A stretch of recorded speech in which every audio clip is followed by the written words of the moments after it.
Hej, velkommen til Isagers Køreskole. Jeg vil tage dig igennem de 5 øvelser, du skal lave til køreprøve på motorcykel. Om et øjeblik ser du rækkefølgen på de 5 øvelser.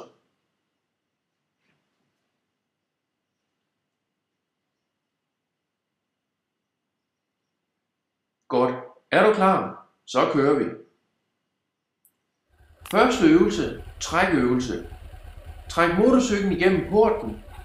Træk motorcyklen frem til porten til venstre.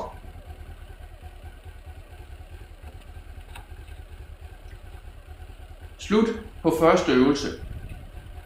Sæt dig op på din motorcykel. Sæt i gang.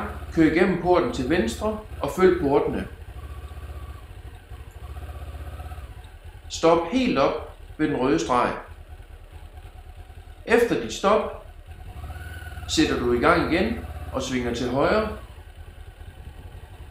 Kør igennem porten og følger portene. Stop helt op ved den røde streg. Her ser du øvelsen udefra.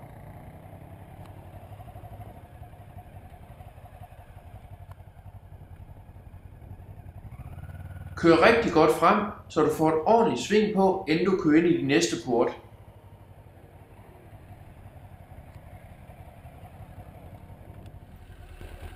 Tredje øvelse, kurvekørsel.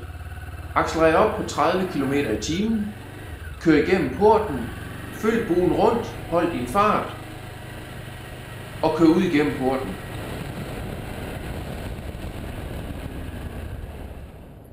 Her ser du øvelsen udefra.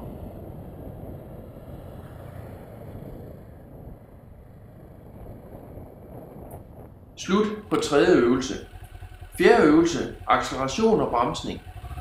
Accelerer op til 50 km/t. Og brems motorcyklen helt i hold. Her ser du øvelse 4 udefra.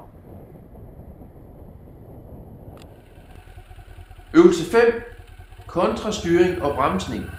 Accelerer op på 50 km/t.